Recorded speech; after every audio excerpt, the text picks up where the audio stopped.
Tay, solin nyo lang sa kumpare nyo. Hayaan nyo na siya mag-ayos niyan. Hindi pwede. Umuwi na ng Cotabato. Hiram nga sa akin ng pera para meron silang pamasahe. Alam nyo ba yung ginagawa nyo? Oo naman. Ito nga tinatapalan ko na yung tali sa radiator. Sa talyer nyo lang kaya ipagawa para hindi na kayo mapagod. Hindi na. Sige na, pumasok ko na. Ako na bahala rito. Nandito naman si Robert. Tutulungan ako. Oo, sige. Ako bahala dyan. Sige, sir. Sige pa. Okay. Ano? Ano sa tingin mo? Meron bang problema ang jeep na to na kailangan ayusin? Ay, opo. Huh? May malaki po tayong problema. Malaking problema. Ano? Yung kulay po. Kulay ng makina? Hindi po. Yung kulay ng jeep. Maganda siguro kung gawin nating purple at pink.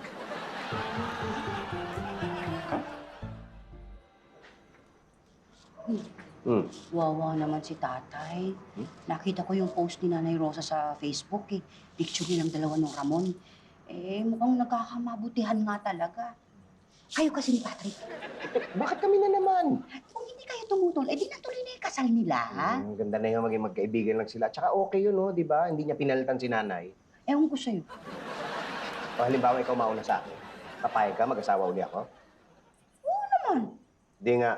Oo nga. Pero gabi-gabi ko kayong dadalawin nung bago mong asawa. Kung ikaw double standard, eh.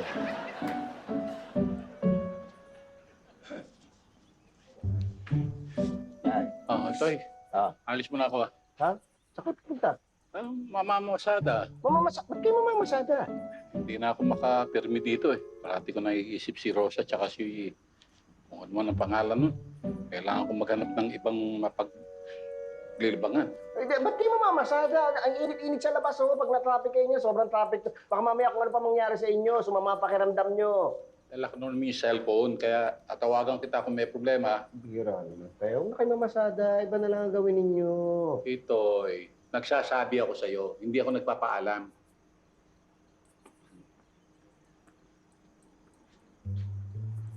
Hirap talaga magpalaki ng magulang. Alam mo, kung talagang nag-aalala ka kay tatay, samahan mo. Kung samahan, may trabaho ko sa kusina. Trabaho? Trabaho talaga? Oo. Mas uunahin mo talaga yung trabaho mo kaysa sa tatay mo? Ano? Trabaho mo, tatay mo.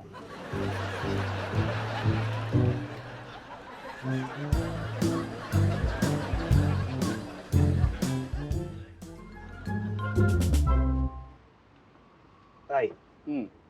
wala naman sumasakay. Umuwi na lang tayo. Ito'y, hindi ba sinamahan mo ko para bantayan mo ako? Oo. Alam mo, hindi ko kailangan ng bantay Ang kailangan ko yung barker, yung sumisigaw, tumatawag ng pasahero. Sige na, bumaba ka na dyan at tumawag ka ng pasahero. Ako? Ikaw, bumaba ka na nga. Para makalakad na tayo. Ano ka ba? Ako? Sige na, Itoy. Ikaw. Itoy, ano ba? Simulan mo na! Itoy! Kaya po, libre Laksan sakay. mo, Itoy. Hindi maririnig yung ginagawa mo Kaya po, libre sakay. Itoy, isigaw mo! Sigaw? Isigaw mo, pambira ka naman Kaya po! Yan, ganyan! Libre sakay! Yan, yan! Okay. Parang wala naman sumasakay tayo. Ikaw, maniwala ka sa kasero yan.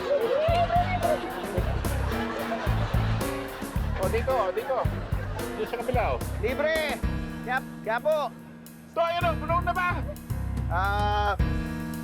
Okay na, puno na. Halika na. Sumakay ka na at alis na tayo. Okay. Teka!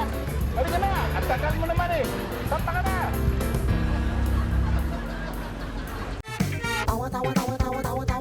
Anytime, anyone, anyhow. Halika manood at sumigaw. Anywhere in the world, everybody in the house.